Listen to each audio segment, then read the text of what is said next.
Good afternoon, Rotary District 7770, and welcome to Conversations with Rotary Action People for Wednesday, October 28th. My name is Donald Hovis, your CWRAP host, and I am from the Rotary Club, Chicora Rotary Club in Myrtle Beach, South Carolina. We're pleased to be joined by a fellow Rotarian today to give us our presentation. Let's give a warm welcome to Bud Welch, the Executive Director of the Carolina Balloonfest and a Rotary Club member in Statesville, North Carolina. Good afternoon, Bud. Good afternoon. Introducing our Public Image Chair for our Rotary District from the 5 Points Rotary Club in Columbia, Miss Mary Gass. She's got maybe a few more days to wear the purple wig. But I think that will maybe continue through the month of November. But thank you for being here, Mary. Oh, she's saying no. I put a challenge out there. Doggone. All right. Well, I guess that one won't be met. But those of you on the Zoom call, thank you for being here today. How about introduce yourself by typing your name, your Rotary Club, and do you know today is National Chocolate Day? Do you know today is National Chocolate Day? So what's your favorite chocolate candy, maybe favorite thing with chocolate? How about post that in the chat box when you introduce yourself? Those of you on the district Facebook page, thank you for being here as well. We do appreciate it. We have a Snicker fan already in the house. Snicker fan, all right. So, Bud, we're glad to have you with us this afternoon, sir. Well, thank you very much. I look forward to speaking to you guys, and I'm always glad to talk to Rotarians, fellow Rotarians. Great, and I will say this right now that Bud is from Statesville, North Carolina, but he's currently talking with us down in Tampa, Florida. So, Bud, thank you. Even on the road, you're committed to Rotary, so we appreciate that. I know you have a video you want to share, so you should have screen share capabilities. I believe I do. So guys, I'll go ahead and get started as I'm pulling up this video. First of all, thank you very much for having me as a speaker today. You guys are close. Every one of you in South Carolina should be coming to this event. If you already haven't been here, you need to put it on your calendar. We're always the third weekend in October. That's real simple. We're always the third weekend in October. Carolina Balloonfest is, we're 47 years old. This year here, we would have had our 47th year. And we weren't able to have that. We had a little small get together. But 47 years old, back in 1972, actually 74 when they first started this event, it was just a bunch of fellow pilots in Statesville. Now, let me tell you real quickly, Statesville is very rich in the history of hot air ballooning. We're so fortunate. We have a balloon works factory there that builds hot air balloons. We have about 15 local pilots. So we see balloons every weekend up flying, and it's very, very cool. That's why we were able to have 15 balloons this past little festival that we had 2 weeks ago. I'm gonna go ahead and hit play on this video. This kind of gives you a history, and then I'm gonna come back and just tell you all kinds of things of where we've came from and the exciting thing of where we're going. The future is extremely bright for us, and let's watch this video and then I'll get back. Is it working? Does everybody see it? Welcome, ladies and gentlemen, to the 43rd Annual Carolina Balloonfest here in beautiful Statesville, North Carolina. We call it one of Iredell County's most visited celebrations and the second oldest continuously running balloon rally in the country. You excited we came? Yeah. Next year, what do you want to do? Ride one. Oh, you want to ride one? This showcase of ingenuity, safe ballooning, dazzling displays, and the art of piloting a balloon has its roots deeply planted right here. There was a lot of activity in ballooning that really centered on this state and this town of Statesville. Ride with us as we take you on a journey of aeronautical history and the generations of fans that followed. Having a great time. Glad to be here. Once a year in the fall, thousands come from all over, some from around the world, to embrace a tradition. Definitely a sight to see, something to do off your bucket list. Fun, Fabric and wicker are wrangled by world-famous pilots and sports balloonists. It's a fun way to give back to the communities. They are drawn to this rally because of a long and glowing history that goes back decades here. There were lots of challenges. The lore of the early days keeps pilots, their coveted crew, and spectators alike coming back for more. As long as I'm able, I plan to fly. Well, back then, there weren't a lot of balloon events in the country. It was the late 1960s and early 70s, and modern hot air ballooning was still in its infancy. Tracy, he had a vision of wanting to start to manufacture balloons. It's a team, but Tracy provided the structure. So I just happened to be in the right place at the right time. These young entrepreneurs with a bevy of talents were encouraged by the concept of people floating safely above the ground. Seem to be a lot of craftsmen in the area, a lot of people that know how to sew. Young aeronauts, Tracy Barnes, Bill Meadows, Terry Wright, He was hooked. Dodds Meddock, and Carl I Steffen, can see that that's still going on. along with lighter-than-air pioneers around the country, helped give birth to modern ballooning. Just people who would like to buy a balloon and go out and fly it on weekends like they'd go out and play with a sailboat or something. Iredell County was, and still is, the perfect place to test, advance, and push the craft's abilities. These nerdy engineers and children of the 60s diligently brought their individual skills to the table and together created some of the world's first modern hot air balloons. Full of spit, grit, and courage, a graceful aircraft was designed with childlike determination. Dozens of new balloon safety standards were invented here in the outskirts of Statesville, North Carolina. The top of the balloon, it becomes a big valve to let air out of the balloon when you're wanting to come down to cool it off. Then it would close when you let go of the rope because you could control the ups and downs of the balloon, and when you landed, you could dump the air out of the balloon very rapidly. And that's the one that the Queen of England gave me the award for, contribution to the safety of the sport.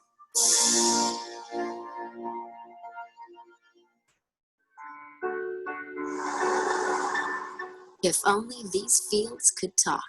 Rayford was in real estate at that time, my husband. He thought it was great to have something going on like balloon manufacturing right there on his property where he could be part of it. We had a lot of fun. 1973. $50 a month is what we made the trade on, and he mowed the grass. It was in an old, dusty chicken house at the foot of the Brushy Mountains where pure magic happened. Enjoyed every bit of it. But it really worked good and had some nice fields around it where we eventually had the rally. We were just out there flying and having a good time. It was our reunion. Demand created the East Coast's first flight school, training brave souls to pilot their passion. If you got a good training school and you've got balloons for sale that they can actually touch and see and take home with them, you're going to sell lots of balloons. And we did. And we're now part of this very special club. Word of these lighter-than-air giants raised the curiosity of farmers and neighbors around the region. So the buzz just was created.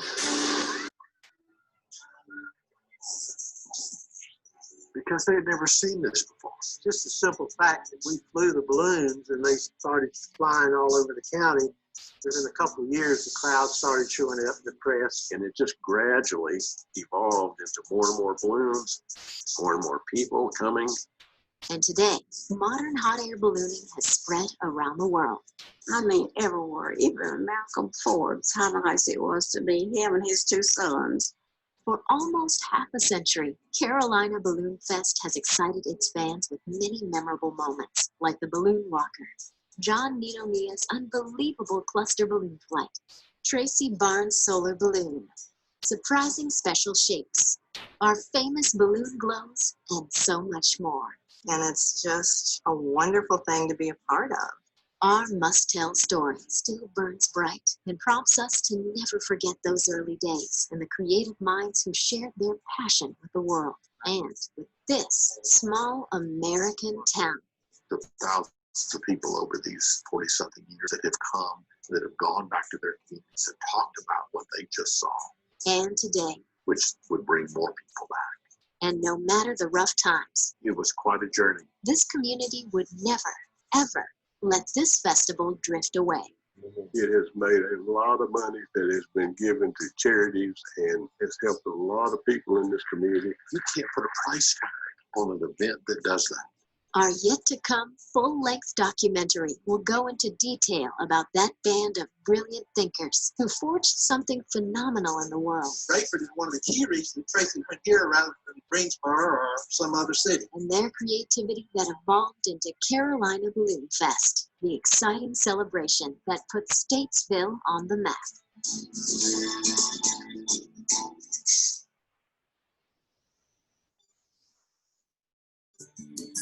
Wow. So can you guys hear me? I'm trying to get rid of this thing. Yes, sir. So I'm just going to tell you, just for me watching that, I get chill bumps. I still love this thing and still love watching that. That gives you an idea of the history of where we've come from in Statesville. So, man, I'm just so excited. I don't even know where to go. I've got a bunch of notes over here. So let me tell you about putting on the event itself. I've got a board of directors that I work for. We have several team leads, and what that is I've got somebody that's over the entertainment, somebody that's over the volunteers, somebody that's over the kid zone, all of those things. It takes over 1,200 volunteers to put this thing on for 3 days, but it's a phenomenal, phenomenal event. One of the things that I love about it is it is truly a community event, guys. Excuse me. We bring in volunteers. All of these volunteers, 1,200 of them, come from other nonprofits in Statesville. And they just come in and volunteer their time. And then after the thing is over, that's where we give our money back to. We make a difference in this community. It is truly full circle because we turn around and give the money right back to the community. To give you an idea, I was on the board, I guess, since about 2005. In 2013, I was the chair of the board, and I knew then I had a big site map. I had another piece of property ready, and we didn't move. We didn't change. So in 2017, I took over as the executive director. The guy that was there before me decided to leave, and that was my opportunity to show this world what we have here. Because for whatever reason, my friends, they just didn't see it. Nobody could see what we had. The first year I took over in March of 2017, and I just want to share these numbers with you. The very first year, we took it from a $400,000 revenue with a $60,000 net profit in 2016 to $800,000 in revenue, and total profit was $235,000. And we just continued to grow from there. One of the things I learned, I was telling more people, no, you can't come in, than I was telling them yes. I had 50 food vendors that I would let in, but I literally have 250 of them begging me to come in. The same thing with food vendors and wine and craft beer. We let 20 of them in, but we've got 50 of them that are begging to come in. So I realized we just needed to grow. We needed more space. There wasn't any question about that anymore. We just needed more space. I mean, when something sells out every year and you have to shut the gates down and you've got a waiting list beyond comprehension, it doesn't take too much to figure out, hey, it's time to grow. So my vision and my purpose has been since 2017, since I took over, we put on great events. But the future is what it's really all about. The future is where I've got to expand this thing. I've got to make this thing happen. So I just want to share with you where we're going. And I don't want to get too far down the road. I want to talk about some other things. But, you know, I will say this real quickly. Just the small event we have right now, we bring in about $3 million in economic impact. That's the study that was done just for that weekend. The amount of money that we bring into town is phenomenal, and it's all a community event. That's the neat thing. Everybody jumps in on this thing. So everybody now wants to see it grow. I brought in 2017, I brought in a marketing director that is just the most brilliant person you've ever seen. And she's the one that made the difference. She is truly the one that made the difference between year one and my first year and moving on. So now that we had a big audience and everybody's realizing this is a really big deal. This is a big deal. I worked with the mayor and the county manager, and I literally have worked with everybody in Statesville in the last 4 years.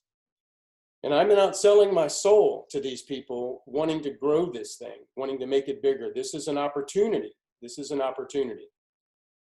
So we're making that happen. I will share with you guys that we haven't put out the press release yet, but it is coming. The Carolina Balloonfest and the county, Iredell County, and Mitchell College have come together. We purchased the Balloonfest. We purchased 85 acres of land. Guys, we've been working on 32 acres total. 32 acres of land is all we've had. We purchased 85 acres. The county has 43 acres where they hold their fair. And then Mitchell Community College, about 35 acres right above us. We're going to have about 175 acres out there that we're going to have one engineer design out the whole. The county put up the money, $200,000 for the engineer to design this thing out. So we will go from 32 acres to 175. Now, let me just tell you real quickly what that means for me, just in terms of numbers. So I currently pay, this pains me to say this, but to get everybody into these 32 acres, I paid $60,000 to a bus company to shuttle people in. That was just an expense, 60 grand. But I had to get them in there. There was no place to park them where we were. So now you take and you give me 175 acres. So that $60,000 goes away as an expense. And now I charge $5 a car to park because you're right on site. Everything's nice. That's a $75,000 to $100,000 turnaround to the bottom line. I currently sell 50 spots to food vendors or artisan vendors, just as an example. That makes me about $25,000, but that's all the room I've got. I take that to 100 vendors or 150, and now that's $100,000 or $125,000. So I sell space, and I've got just an enormous amount of people out there wanting to come to this space. And that's the cool thing. That's the really, really cool thing. So to put this thing on, and I'm kind of jumping around, I want to get back to my notes. Sponsors. We couldn't do it without our sponsors. We've got some great sponsors now. The first year I took over, I think we were at $60,000 in sponsorship dollars. We're at $125,000 now, and that number's fixing to go into the millions, and I'll explain why. So, you know, we make money on selling vendor space, beer and wine. We sell a lot of corporate tents now. That was something that was never done before. And this last year, oh my God, I didn't have enough room. I oversold, and it was just crazy. But we had a lot of corporate people coming out there. They had either had their corporate company picnic, or they just brought the people that they wanted to bring. But it's pretty nice to have a big 40 by 40 tent. You bring in 300 people, and you've got your own food, and you're sitting there watching the Carolina Balloonfest. That was a new thing that we brought up, and now I could sell a ton of those, but I didn't have the space. So, you know, we're a weather-driven event to a certain degree. You know, we're outside, we're hot air balloons. And that was one of the things that we always tried to have to overcome, is how do we not lose money in the situation? Because in the years past, they didn't really advertise it. They didn't sell tickets up front. So if they got rained out, they lost a lot of money, just to be very honest with you. To give you some history, back in 2007, when the event was over, we were $120,000 in debt. So over the next 2 years, there was 5 of us that got together and said, we're going to fix this. And over the next 2 years, we paid that $120,000 off. And then since then, we've given away $787,000, and we currently have $500,000 in the bank. And that's just managing it like a business, as opposed to just running a little festival once a weekend. So, you know, back to sponsors, I used to go out and I would sell $5, $10, $15, $20,000 worth of sponsorship. You know, maybe you sponsored the stage, or you sponsored the pilot's tent or whatever. But, you know, I'm putting your banner on something for 3 days, and that was kind of the best we could do. I mean, we brought in 40,000 people. It is clearly everybody and their brother wants to be there, because if you want to advertise something, if you've got a product to sell, we bring you the people. So I just lost my train of thought. Absolutely just lost my train of thought. So my sponsorship dollars, I think, is where I was going, is where we're going to now, guys. This new location is going to be phenomenal. And we've got the backing of the county that's going to build their fairgrounds there. We're going to build our Balloonfest there. The county is going to build most of their stuff on our property. And they're helping us along. However, this is a partnership, and we all need to come into play. So where I'm at now with sponsorships is big dollars. The zeros jumped up quite a bit, because now what we're going to be doing is selling naming rights. We're going to have an event center. That's what we're building, is an event center. It's 175 acres of land. We've got the town of Troutman is going to build the amphitheater there. Everybody is coming in and building stuff. So what I want to do is sell naming rights. That's my goal, is to sell naming rights. Somebody that can have the name of the stage. You know, one of the places that people never think about, and because I'm always looking at where is everybody going, the number one place that everybody goes is to the restroom. So you sell the naming rights up there. You got these big buildings all over the place. It says men, and it says women, and it says restroom sponsored by Rotary International or whoever. Those are the kind of things that we're doing now to grow this thing and to give back to the community, because the more money we make, the more we give right back to the community. All of those people that come and volunteer, we have a big, on Giving Tuesday, we have a big volunteer dinner, and we just write checks. And that's the greatest feeling in the world. That's my favorite day. I work all year long for those 3 days for that beautiful festival. But my favorite day is when I'm able to just literally hand out checks totaling $100,000 that we've just given back to the community.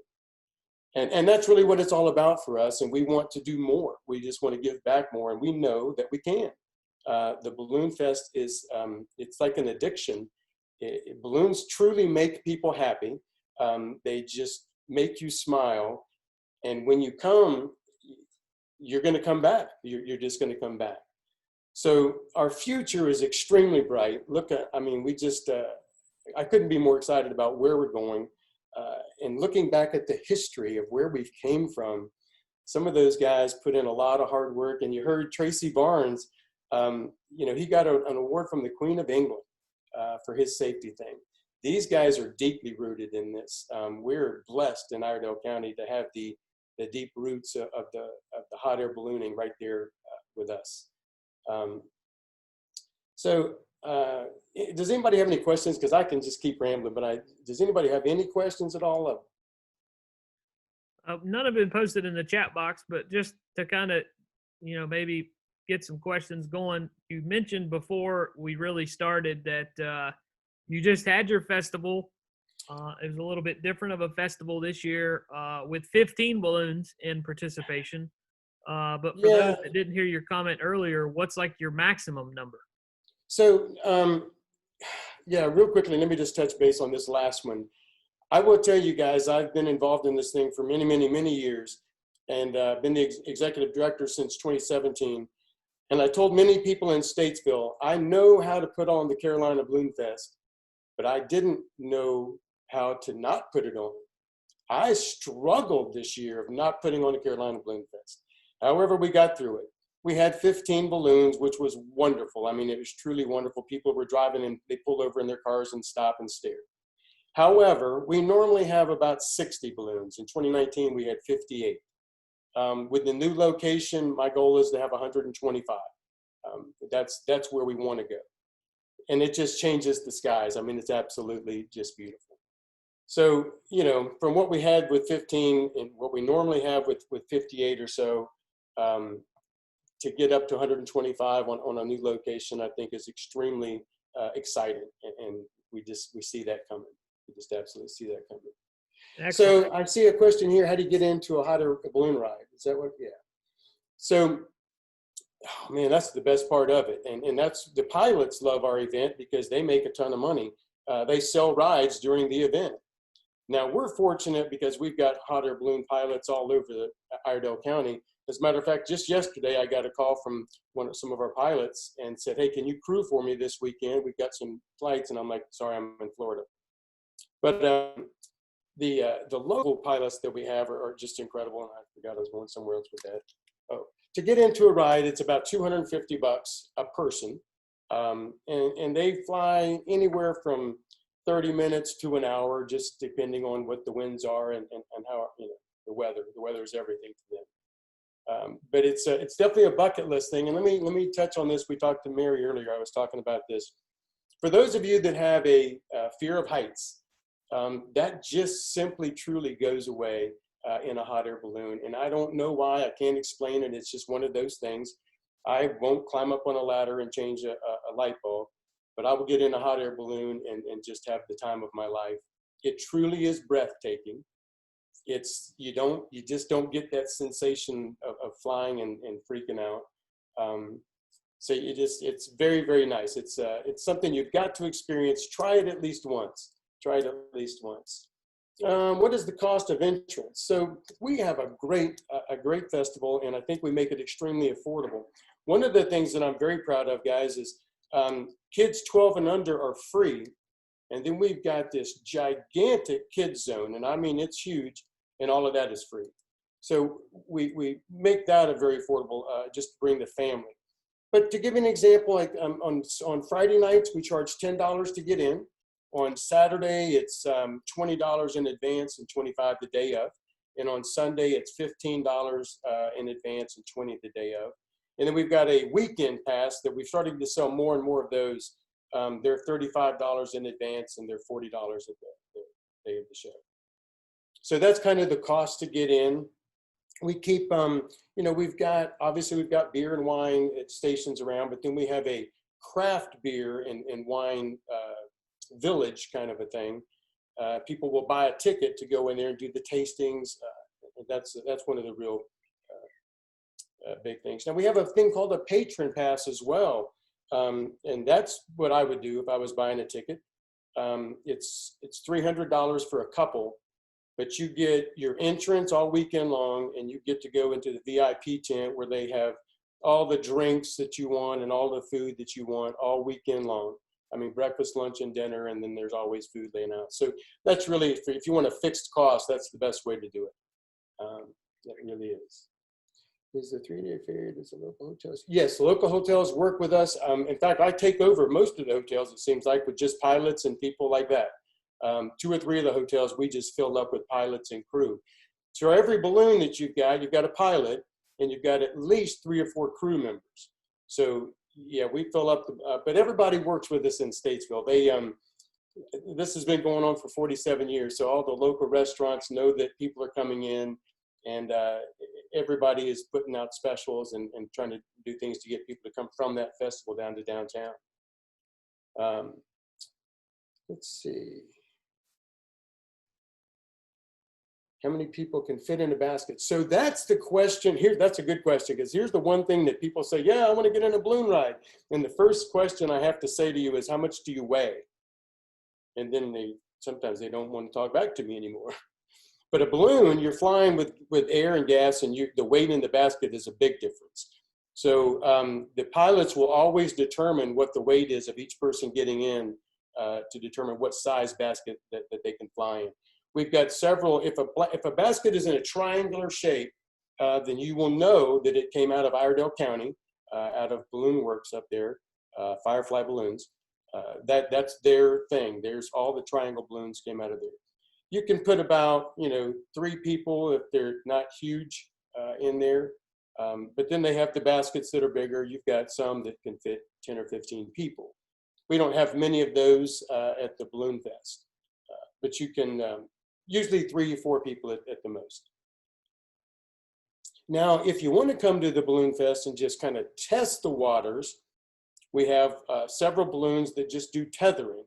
So they're tied down to vehicles, and they go up maybe 200 or 300 feet, and they just kind of hang up there. So you can get the feeling of flying, but you're not going to fly away. They're going to pull you right back down, and you get out, and there's just a line of people. And kids love that. They go up and do that a lot.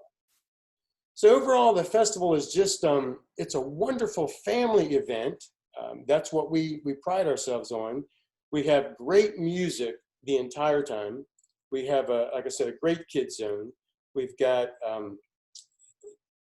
the Artisan and Marketplace Village. We have just a little bit of everything. you know, we've got this band called Albanac. You just have to see, they're a Scottish band, and they usually they play clothes each night. They wear the little skirts and stuff. Or what is the dates for the next festival? Third weekend in October. I think it's 15th, 16th, and 17th. I think next year. I could look and double check that. But I'm always the third weekend in October, and I can get that back out to you guys to be sure. If you visit his website, which the link is in the chat, he's got a ticker on there, so it's 352 days away. So I've just posted that, and if you want contact information for Bud, it's on his website there as well. Absolutely. So guys, just, you know, again, what a great opportunity Statesville has. Years ago, these bright people started this festival, and in the 80s we became a nonprofit and a 501c3, and we're in the business to give money away. That's what we do. We are in the business to give money away, and we're very proud of that. So we work real hard. I am the only, and I hate saying this, I'm not gonna lie, I'm the only paid person. Everybody else is a volunteer. So I try to work my tail off to make sure I'm earning my money. But we're just fortunate in Statesville to have the history, and then the people that just come out to help this thing and to make it want to grow. And now the county and people helping us see a vision. And I know that we will reach that, and it's going to be very, very cool. We already are the biggest balloon fest in the southeastern United States, and I was doing it with little 32 acres of land. You give me 175 and I'll knock your socks off. That I promise. It's just that much fun. Bud, there's one more question in the chat that says, do they go up all day long? Great question, and no. That is a great question, though, because we have people come and stand around in the middle of the day. They're like, where's the balloons? So the balloons are obviously weather driven, and they fly early in the mornings, and then they fly late in the afternoon, just before dark. So there's weather things right there that's just kind of funny. And now sometimes, guys, we can be standing there on the ground and there's no wind, no nothing, but 30 feet up, it's very windy. So they may not fly, and people can't understand that, but it's the wind that's up there, and they measure all of that. They have these pieball balloons. They'll blow up a balloon and with helium, and they just let it go. And then they time it, how high it's going, and then at what distance it's flying away. And they can determine, everybody stands there, watch those pieball balloons, because that's going to help you determine whether we're going to fly or not. That's always So we have, the coolest thing about the festival, we open at 3 o'clock on Fridays, and then we have our mass ascension. And there's just nothing prettier than to watch those balloons go away. Now, there is all kinds of video. If you go to CarolinaBalloonFest.com later, there's all kinds of video that you can watch. But to watch those mass ascension, 58 balloons just fly off at one time, it just takes your breath away. And then the coolest thing is they land and they come back and they all set up, and now it's dark, and we've got the music going over here, and then they choreograph this, they light them up, and it's called a balloon glow. And these just balloons, just giant like light bulbs, are just lighting up out there. And I mean, again, it just takes your breath away, just like when they fly off. So just being around them, and that's the cool thing about this. You can walk right down there and get very, very close and touch the balloons as they're blowing up, as they're inflating. So it's very cool. It's a very hands-on thing. Can you tether a balloon and go up a short height? Yes. If you got in a tethered balloon, you can go up 1 foot if that's all you wanted to go. The pilot can control that. He can just take you up off the ground and land you right back down to make sure you feel comfortable. And all of the pilots, I can tell you, they're just, man, we have some of the greatest pilots ever. It's all about safety. They're 100% about safety, but they also want you to have a good time. So can you purchase a balloon? So that's a great question. Probably around $30,000 to $40,000 for a balloon. If you wanted to buy your own balloon, anywhere at $30,000 to $40,000 to get you a balloon set up.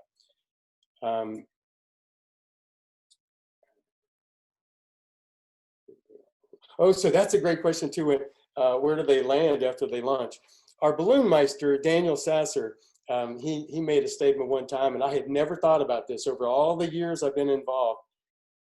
He said, one thing I know, when I lift off in my balloon, I'm going to be trespassing when I land. And I had never thought about that, but that's the truth. So guys, let me tell you about that.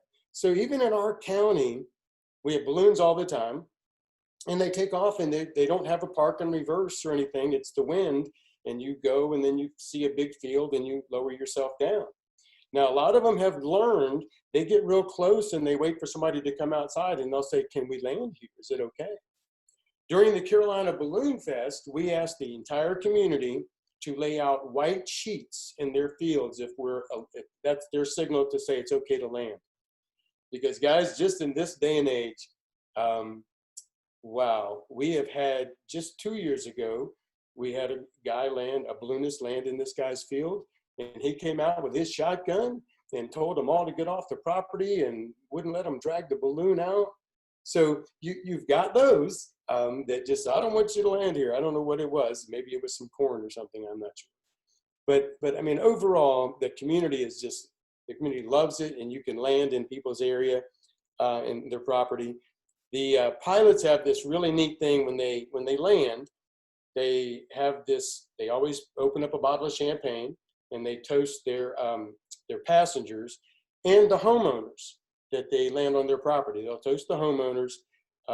They usually give them a little gift, and then we take down all of their information, and everybody that we landed on during that year, we will pull like 4 or 5 cards out of there, and we give back gift certificates to those people that, you know, some of the people that we landed on their property. So we try to build that relationship and keep it going. But it's an interesting question. You have 50 balloons up in the air, and yeah, they all have to land somewhere. And you just, you know, the wind's got to be going right too. If we're in Troutman and they lift it up and the wind was south, they probably wouldn't fly because they would be going right down to Lake Norman, and then there's no place to land. So you've got to know where you're going to be flying to. But they're super cool with that. They're super good, and the pilots are just amazing, just amazing. And most of our pilots locally have all got their commercial license, so they fly people, you know, just every weekend. Couple final questions for you, Bud. You said it earlier, but what's the cost of a ride? So $250 a person will get you in a balloon, and it's well worth it. It's a bucket list. You got to do it. You got to do it. Have you ever married anyone in a ride? Yes. So I should have talked about that. We could do this all day long. One of the newest things that we're opening up is a wedding division. You would be shocked at how many people either want to get engaged in a balloon, want to get married in a balloon. This past year, we had a big reception on Friday night, big tent. They had their whole wedding party there. And then on Saturday, they got married in a balloon. So those kind of things are wonderful. And then, so if someone lands off-site from the festival, do they get picked up by somebody? Oh yeah, so when the balloon flies off, everybody has a chase crew.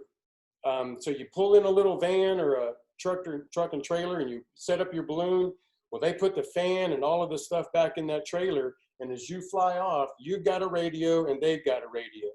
And they've got a little GPS in their car, and they're following you. And that, you know, listen, that can be as fun as flying in a balloon, because you just take off. You're running down roads chasing this balloon. You may end on a dead end road and have to turn around and go back.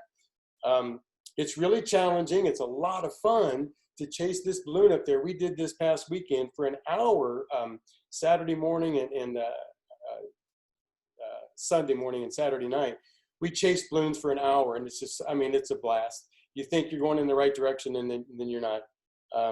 But once they land, you shoot up there with them, and we start pulling down. You got somebody on the crown line that pulls the big balloon down, and then you just start packing it up. But yeah, you got to have a chase crew, otherwise you're out there by yourself. Excellent. Well, appreciate your presentation. What an interesting story. Really cool. We do appreciate it.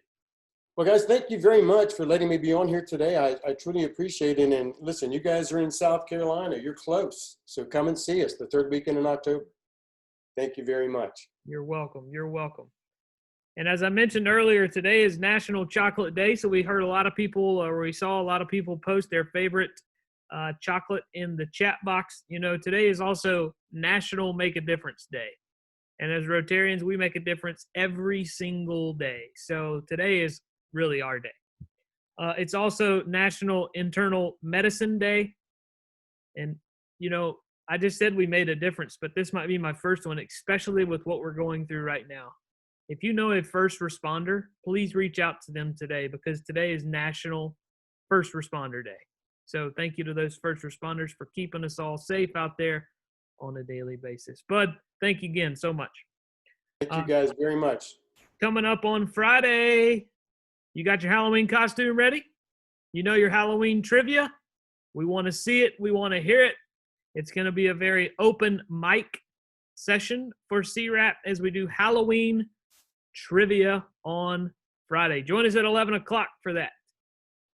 All right, I will conclude with the 4-way test. Of the things we think, say, or do, is it the truth? Is it fair to all concerned? Will it build goodwill and better friendships? Will it be beneficial to all concerned? Have a wonderful Wednesday. We'll see you on Friday for the next Conversations with Rotary Action People. Take care. Bye-bye.